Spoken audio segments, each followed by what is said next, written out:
President Donald Trump will host the presidents of Gabon, Guinea-Bissau, Liberia, Mauritania and Senegal for trade talks at the White House in Washington, D.C. on July the 9th to 11th.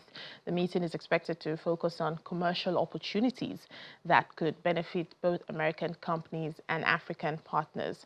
The White House explains that President Trump believes these African countries offer incredible commercial opportunities which would benefit both countries. The invitation comes after the Trump administration dramatically cut U.S. foreign aid to Africa as part of broader spending reductions. Well, some analysts say the meeting comes as a surprise and a continuation of intensifying American diplomatic efforts towards the African continent. Well, plans for a wider U.S.-Africa summit have also been announced for September. However, nothing has been confirmed.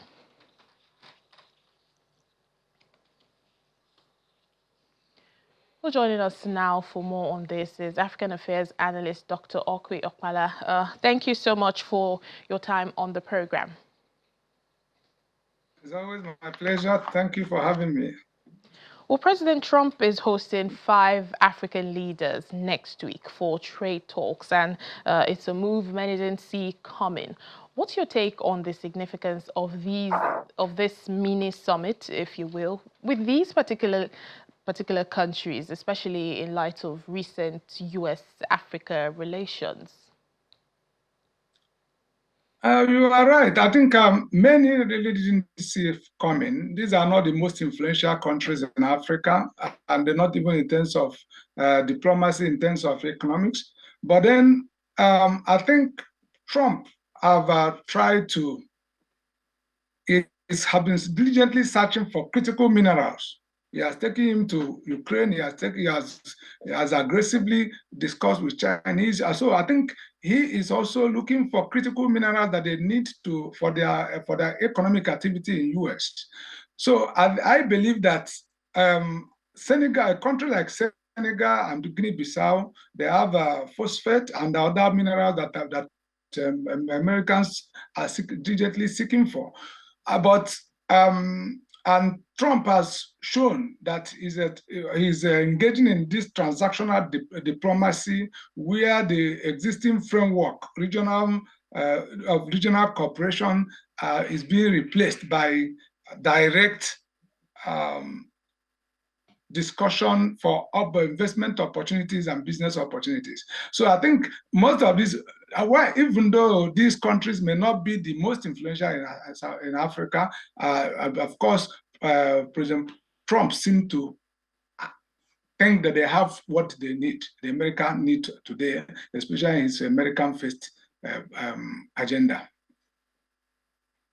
Has always maintained that the Trump administration has made increasing business ties a key objective of relations with the African continent. But replacing development aid with trade, sounds ideal in theory.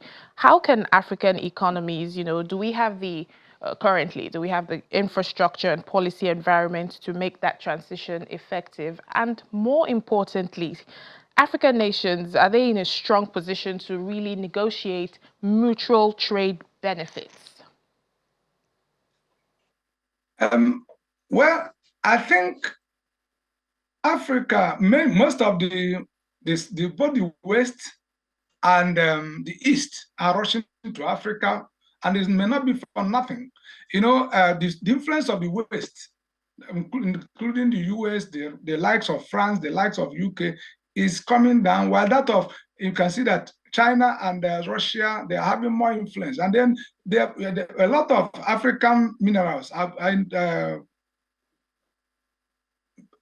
demand in the Western countries and the Eastern countries. However, the problem, we don't have advantage in dealing with in trade because most of our infrastructure are not really developed. Our financial sector have not been properly developed. So for us to fully take the opportunities, we need to develop the infrastructure in Africa. We also need our financial institutions also need to be more developed so that there can be more productive activities, and then we can we may have some comparative advantage when dealing with these other countries. Even our diplomatic capacity is limited.